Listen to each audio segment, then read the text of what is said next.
Hello friends, welcome to पी कैलका math. आज की इस वीडियो में हम डिस्कस कर रहे हैं सीएसआईआर नेट नवंबर 2020 के रियल एनालिसिस का प्रॉब्लम पार्ट बी से। ठीक है, पार्ट बी का मतलब इसमें ओनली वन करेक्ट होगा। तो क्वेश्चन का स्टेटमेंट क्या कह रहा है कि आपके पास कोई एक बॉन्डेड फंक्शन है। ठीक है, आपके पास एफ कोई एक बॉन्डेड फंक्शन है, तो उसके बेस पे बताना है कि इनमें से कौन सा स्टेटमेंट ट्रू होगा। पहला हम कह रहा है कि लिमसुप जो होगा उस फंक्शन का वो नेचुरल नंबर से बिलोंग करेगा। सेकंड कह रहा है कि लिम इन्फ जो होगा उस फंक्शन का वो आपका नेचुरल नंबर से बिलोंग करेगा। थर्ड वन कह रहा है कि लिम इन्फ जो होगा एफ एन प्लस एन का ए एन से बिलोंग करेगा। एंड लास्ट वन कह रहा है लिमसुप जो होगा एफ एन प्लस एन का वो इससे बिलोंग नहीं करेगा।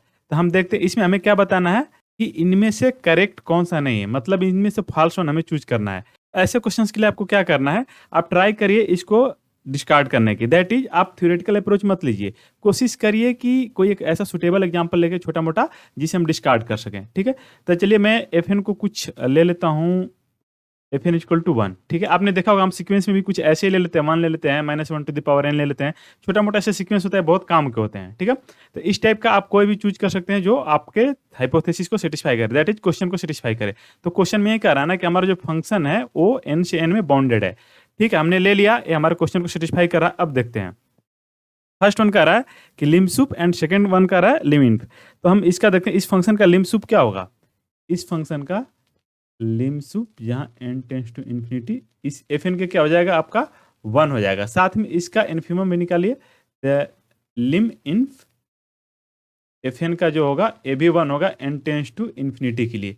ये दोनों वन वन आ गया, और वन क्या है नेचुरल नंबर है, तो इसका मतलब ये नेचुरल नंबर से बिलोंग कर गया। तो इसका मतलब पहला भी स्टेटमेंट ट्रू है और सेकंड स्टेटमेंट भी ट्रू है। बट हमें तो ये बताना है ना कि कौन सा ट्रू नहीं है। इसका मतलब इस क्वेश्चन का पहला ऑप्शन सही नहीं हो सकता, दूसरा ऑप्शन सही नहीं हो सकता।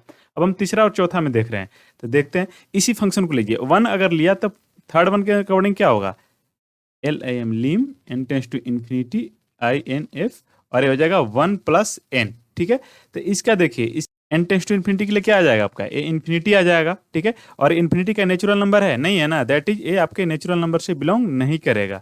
ठीक है, बट थर्ड में तो ये कह रहा है कि आपके नेचुरल नंबर से बिलोंग करेगा। इसका मतलब क्या हो गया है, गलत हो गया। तो आपको यही बताना था कि इनमें से कौन सा सही नहीं है। तो पार्ट बी का क्वेश्चन है और आपका एक मिल गया कि ये गलत है, मतलब आपका करेक्ट आंसर क्या हो जाएगा, यही हो जाएगा थर्ड।